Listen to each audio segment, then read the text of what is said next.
नमस्कार सर्वांचं खूप खूप स्वागत आहे या आपल्या प्लॅटफॉर्मवरती. आज आपण एक महत्त्वाचा आणि एक गंभीर विषय घेऊन आलेलो आहोत. ठीक आहे. तुम्ही हिडिंग बघितली असेल, चेहऱ्यावरती तुम्ही क्रीम लावत आहात का विष लावत आहात.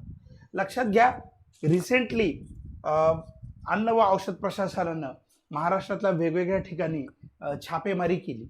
ओके, कॉस्मेटिक संदर्भामध्ये खूप मोठी छापेमारी झाली.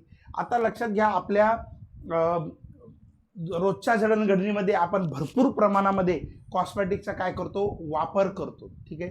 तर तुम्ही बघितलं असेल, ओके, हे कॉस्मेटिक काय आहे, शासनाचा नियम काय सांगतोय केंद्र सरकारचा, आणि कॉस्मेटिक कसे निवडायचे, चांगले आणि वाईट, आणि काय घातक परिणाम आपल्या शरीरावर होऊ शकतात, ते आपण ह्या सगळ्या व्हिडिओमधून बघणार आहोत. ठीक आहे. चॅनलला नवीन असाल तर चॅनलला काय करायचे, सबस्क्राईब करून घ्यायचं आणि बेल आयकॉनला प्रेस करायचे. बघा मित्रांनो, ओके, टाइम्स ऑफ इंडियाची ही न्यूज आहे.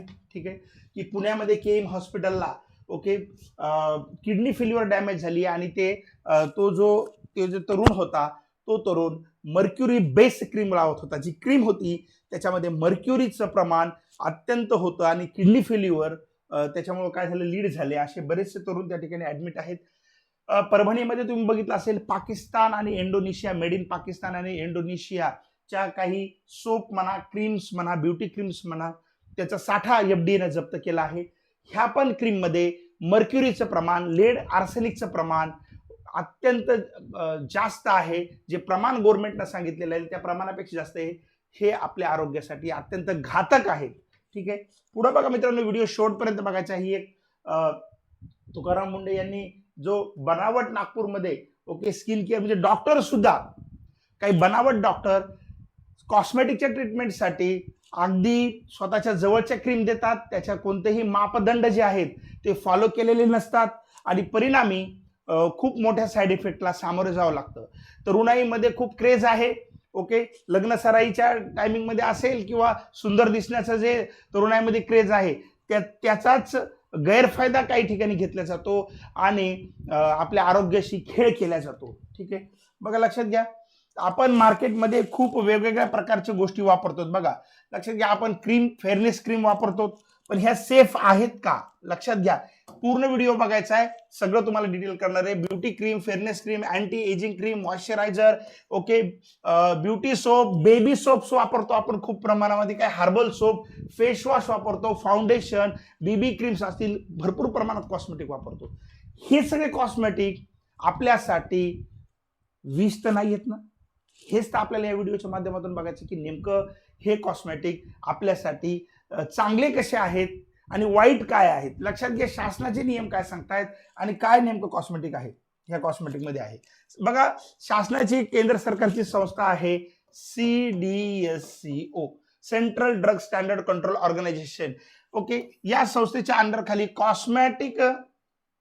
कॉस्मेटिक रूल, ठीक आहे, 2020 हा पब्लिश झालेला आहे. ह्या रूल नुसार कॉस्मेटिक मध्ये बघा, हे इतका आपल्या आजूबाजूला एवढे घातक कॉस्मेटिक आहेत, मग आपण निवडताना डायरेक्ट डोळे झाकून निवडतो. तसं करायचं नाहीये. इथून पुढे आपल्याला कॉस्मेटिक निवडताना काय काळजी घ्यायची, कॉस्मेटिकचं लेबल तुम्हाला प्रथमतः बघायचंय आणि लेबलवरचे असणारे घटक तुम्हाला बघायचे. लक्षात घ्या, बऱ्याच वेळेस नॉन ब्रँडेड कॉस्मेटिक वापरल्या जातात मार्केटमध्ये, ज्या ब्रँडेड नाहीये, बाहेरून इलिगली एक्सपोर्ट झालेल्या आहेत, बिल मागणं गरजेचं आहे तुम्ही, त्या वापरल्या जातात आणि त्या आपल्या आरोग्याला घातक असू शकतात. ह्या कॉस्मेटिक रूलमध्ये काय दिले मित्रांनो, बघा, ह्या रूलमध्ये काय दिले ते मी तुम्हाला सांगतोय. ह्या रूलमध्ये आपल्याला सांगितलंय आर्सेनिकचं प्रमाण. ठीक आहे. बघा, कॉस्मेटिकमध्ये कलर म्हणून आर्सेनिक आणि लेड शिसे वापरू शकतात, पण त्याचं प्रमाण जे आहे 2 ppm ह्याच्यापेक्षा जास्त नसावं, 20 ppm शिसेचे जास्त नसावं. बघा, आपल्याला माहित नाहीये, आपण डायरेक्ट सर्रास वापरतो. जर हे प्रमाण जास्त असेल तर शरीरावरती गंभीर परिणाम होऊ शकतात. लक्षात घ्या. पुढं बाकी इतर हेवी मेटल जर तुम्हाला वापरायचे असतील तर 100 ppm पेक्षा जास्त नसू नये. आणि सगळ्यात इम्पॉर्टंट एक घटक आहे हेक्झोक्लोरफिन नावाचा. ओके, हेक्झाक्लोरफिनिन नावाचा जो घटक आहे हा बिलकुल नसला पाहिजे. हा अत्यंत घातक असा घटक आहे. हा कोणत्याही रॉ मटेरियलमध्ये, कॉस्मेटिकच्या कोणत्याही घटकामध्ये नसला पाहिजे, बेबी प्रॉडक्टमध्ये नसला पाहिजे. अत्यंत घातक असा पदार्थ आहे हा. लेबल कधी बघायचंय किंवा तुम्हाला जर खूप अवास्तव स्वस्त एखादी गोष्ट मिळत असेल तर ती फेक असू शकते, FDA ला तात्काळ तुम्ही काय करू शकता, कार्यवाही करू शकता. लक्षात घ्या. परत दुसरा काय नियम आहे, जे डोळ्यांच्या अवतीभोवती जे काही कॉस्मेटिक आपण वापरतो तर त्याच्यामध्ये मर्क्युरीचं एक प्रमाण दिलेलं आहे. ते प्रमाण किती आहे, 0.007% म्हणजे 70 ppm एवढी मर्यादा घालून दिलेली आहे. ओके, म्हणजे मर्क्युरी असतं पण त्याचं प्रमाण ठरवून दिलेले त्या प्रमाणापेक्षा जास्त नसलं पाहिजे. ठीक आहे, कमी प्रमाणामध्ये अत्यल्प आणि खूप हाय प्रमाणामध्ये असेल तर ते घातक असतं. ठीक आहे.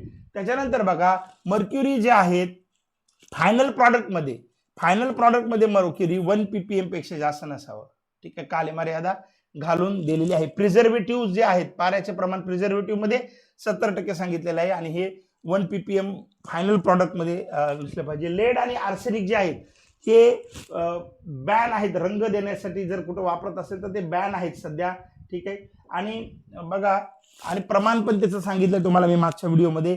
आणि जर प्राण्यांवरती टेस्टिंग केलेलं असेल कॉस्मेटिक तर ते बॅन आहे भारतामध्ये. कोणताही कॉस्मेटिकचा वापर जर प्राण्यांवरती केलेला असेल, टेस्टिंग म्हणून प्राण्यांचा वापर केला असेल तर ते कॉस्मेटिक वापरायला काय भारतामध्ये बंदी आहे. हे सगळे घटक जे आहेत हे जर सापडले तर आपल्या शरीरावर काय परिणाम होऊ शकतात.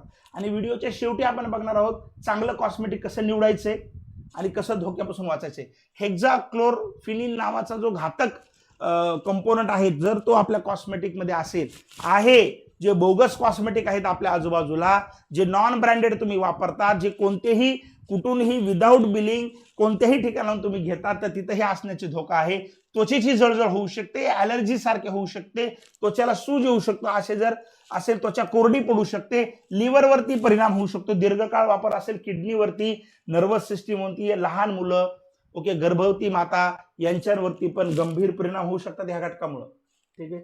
पुढे बघा, मर्क्युरी जर असेल, आता पुण्यामध्ये मर्क्युरी सापडलं, तर मर्क्युरी जर असेल तर काय घातक परिणाम होतात लक्षात घ्या. मेंदूवरती परिणाम होतात, चिडचिड होतं, नैराश्य होऊ शकतं, मेंदूवरती गंभीर परिणाम होतात, नर्वस सिस्टीमवरती, मूत्रापिंडावरती, किडनी फेल्युअरचे पेशंट खूप सापडले आहेत. जे फेअरनेस क्रीम वापरत होते गोरेपणासाठी त्याच्यामध्ये एक्सेस ऑफ मर्क्युरी होतं, किडनीवरती परिणाम झालेला आहे. प्रतिकार क्षमता कमी होऊ शकते, लक्षात घ्या, हे अवॉइड करायचं आहे. शिसे आणि लेड जर कोणी वापरत असेल तर पूर्ण बॉडीवरती परिणाम आहे त्याचा सुद्धा, मेंदूवर, रक्तावरती, ओके, ॲनिमिया होऊ शकतो, थकवा येऊ शकतो, लक्षात घ्या, इव्हन कॅन्सरवर पण होऊ शकतो. ठीक आहे, आर्सेनिक सारखे घातक कंपोनंट असेल तर कॅन्सरचं सुद्धा प्रमाण होऊ शकतं, प्रतिकार क्षमता कमी होते, आता हाडांवरती परिणाम होतं, हाडाची वाढ खुंटते, इतके सारे घातक परिणाम आहेत. हे सगळे याच्यामध्ये इनलिस्ट केलेले आहेत, लक्षात घ्या. म्हणून आपण कॉस्मेटिक वापरतो, पाण्यामध्ये पण आर्सेनिकचं प्रमाण असतं पण त्याचं प्रमाण ठरवून दिलेलं आहे, त्या नॉर्म्स प्रमाण असलं पाहिजे. पण कॉस्मेटिकमध्ये पण ठरवून दिले, पण अतिरेक जर झाला, इलिगल कॉस्मेटिक जर आल्या तर आपल्या बाजूला ह्या गोष्टी होऊ शकतात. दुसरे एक ऑर्डर पास केलेली आहे सेंट्रल गव्हर्नमेंटनं, कोणतंही कॉस्मेटिक इंजेक्शनच्या फॉर्ममध्ये आपण घेता कामा नये. जर ते इंजेक्शनच्या फॉर्ममध्ये असेल तर ते कॉस्मेटिक नाहीये, लक्षात घ्या मित्रांनो. काय सांगतंय, product supply in the form of injection preparation do not fall under the cosmetic. आणि कुणीही, कोणत्याही डॉक्टरनी, कोणत्याही प्रोफेशनलनी ऍज अ ट्रीटमेंट म्हणून कॉस्मेटिकचा वापर करणं चुकीचं आहे. ठीक आहे, कॉस्मेटिकचा वापर तुम्ही ट्रीटमेंट म्हणून करत असाल तर चुकीचा आहे असं सांगतंय. म्हणजे तुम्ही हे घातक असू शकतं शरीरासाठी. ठीक आहे, तर लक्षात घ्या, शरीराला फक्त कशासाठी वापरायचं, रब, पोअर्ड, स्प्रिंकल, स्प्रे, ओके, ब्युटिफाय करण्यासाठी वापरायचे कॉस्मेटिक. पण इंजेक्शन, कॉस्मेटिक इंजेक्शन म्हणून, ओके, सौंदर्य खुलण्यासाठी इंजेक्शन, वेगवेगळे इंजेक्शन हे शरीरासाठी घातक आहेत, कायद्याने तसे वापरू शकत नाहीत. लक्षात घ्या. मग आपण काय करायचं, मार्केटमध्ये आता वेगवेगळे कॉस्मेटिक कंपोनंट आहेत, मग अशा वेळेस आपण काय करायचं मित्रांनो बघा. तर अशा वेळेस काय करायचं, एक तर आपण CDSCO चे मानक जे मी आता सांगितले, लेबल बघायचे, पाठीमागं बघायचे, घातक कंपोनंट आहेत का अवॉइड करायचे. एक ते मार्केटचे ब्रँड घ्या, बाकी फापड पसारा घेऊ नका. Manufacturing date, expiry date, batch number हे सगळे बघायचे खरेदी करताना. प्रॉडक्टचं जर सील तुटलेलं असेल, सीलिंग नसेल व्यवस्थित तर वापरायचं नाहीये.